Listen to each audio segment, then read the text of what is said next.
Hello friends, मी मेघा माझ्या चॅनलमध्ये तुमचं स्वागत करते आणि आज आपण बनवणार आहोत पुदिन्याच्या चटणीचं प्रीमिक्स, जे तुम्ही कधीही वापरू शकता.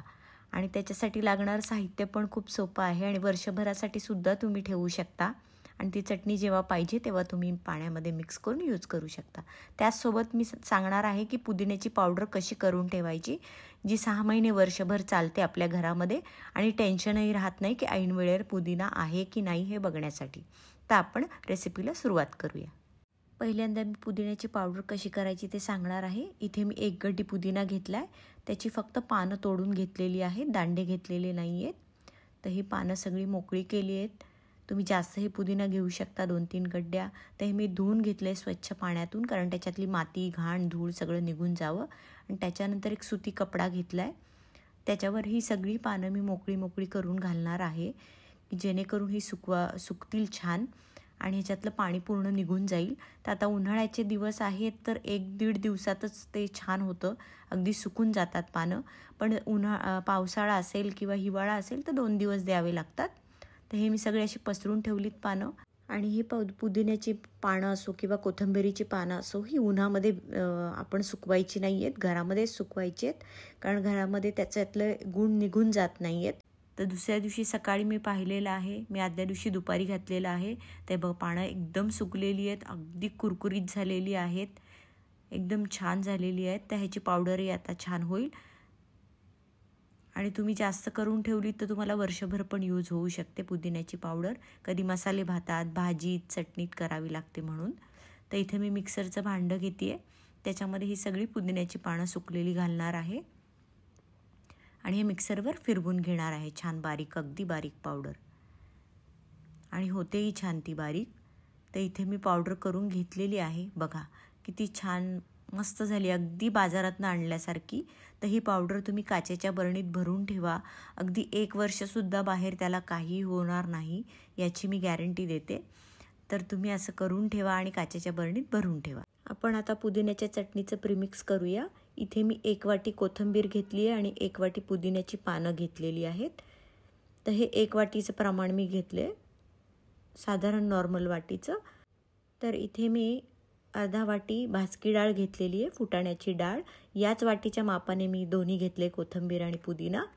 तर आपण अर्धी वाटी डाळ घेतली, नंतर अर्धा इंच आलं घेतलं आहे, त्याच्यानंतर एक 7-8 लसणाच्या पाकळ्या आणि 5-6 हिरव्या मिरच्या, तिखट तुमच्या चवीप्रमाणे घ्या.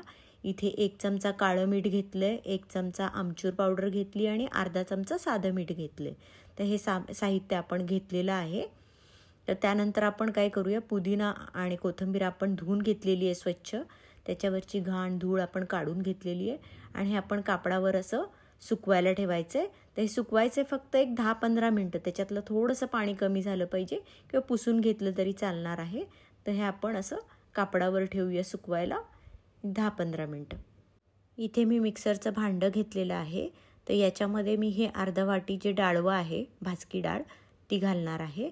त्याच्यानंतर आल्याचे बारीक तुकडे केलेत मी, अर्धा 1 इंच आलं आहे ते, त्याचे तुकडे करून घातलेत. त्याच्यानंतर 7-8 लसणाच्या पाकळ्या, या मी सालासहित घेतल्यात, तुम्ही निवडून घेतल्यात तरी चालणार आहे. तर या घातल्यात. त्याच्यानंतर 1 चमचा आमचूर पावडर घालणार आहे. आमचूर पावडरनी चव छान येते, नाही तर तुम्ही लिंबू पण घालू शकता. आणि अर्धा चमचा साधं मीठ घातलं आहे आणि 1 चमचा काळं मीठ घातलं आहे. तर हे मीठ तुम्ही तुमच्या चवीप्रमाणे घाला, पण कमी जास्त काही लागतं तसं. तर हे सर्व घातलेलं आहे. त्याच्यानंतर हे आपण जरा सुकलेले आहेत पुदिना आणि कोथिंबीरची पानं, ती आपण ह्याच्यामध्ये घालणार आहोत. ह्याचं मॉइश्चर निघून गेलेलं आहे आणि अगदी 4 ते 6 महिने या चटणीला काहीही होत नाही. तर तुम्ही नक्की करून बघा.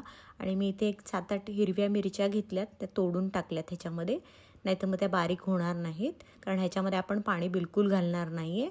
1 चमचा भाजलेल्या जिऱ्याची पावडर, याची रेसिपी आहे, तुम्ही बघा. तर हे आपण मिक्सरला वाटून घेऊया. इथे मी मिक्सरला छान बारीक वाटून घेतलेलं आहे आणि ह्याच्यामध्ये मी पाणी बिलकुल घातलेलं नाही आहे. त्याच्या स्वतःच्या मॉइश्चरमध्येच हे मिक्सरला बारीक वाटून घेतलेलं आहे. आणि बघा तुम्ही, रंग किती सुंदर आलेला आहे, हिरवागार. तर हे असं छान टेक्स्चर झालेलं आहे आणि हे मी ताटामध्ये काढून घेते आहे, कारण हे आपल्याला सुकवायचं आहे. तर तुम्ही बघाल किती छान झालेलं आहे, मोकळं.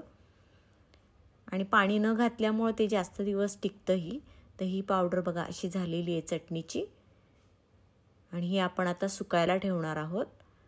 ह्याचं मॉइश्चर पूर्ण जाईपर्यंत 1 दिवस लागेल आपल्याला सुकवायला. तर आपण हे सुकवून घेऊया.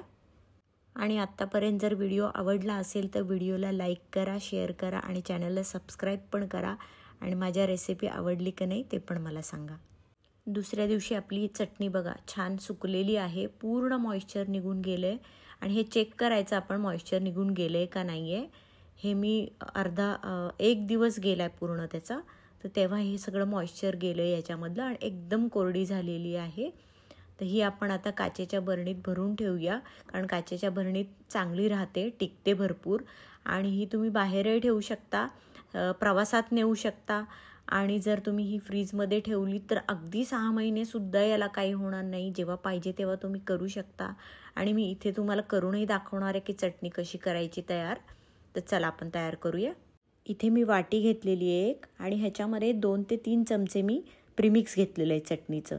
तर तुम्हाला जशी हवी तशी तुम्ही घेऊ शकता, जितकी चटणी तुम्हाला किती लोकांसाठी हवी तशी.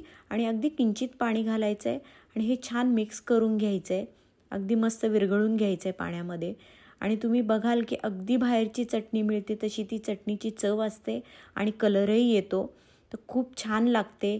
तुम्ही असंही कुठे घेऊन जाऊ शकता. आणि ही रेसिपी इतकी सुंदर होते, तुम्ही नक्की करून बघा.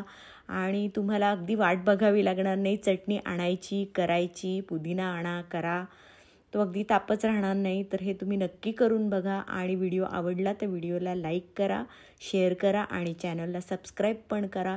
आणि अशाच नवीन नवीन रेसिपीसाठी आपण पुन्हा भेटूया. आणि मला असंच मोटिवेट करत राहा कायम. तर मी पुन्हा नवीन नवीन रेसिपी घेऊन येईल.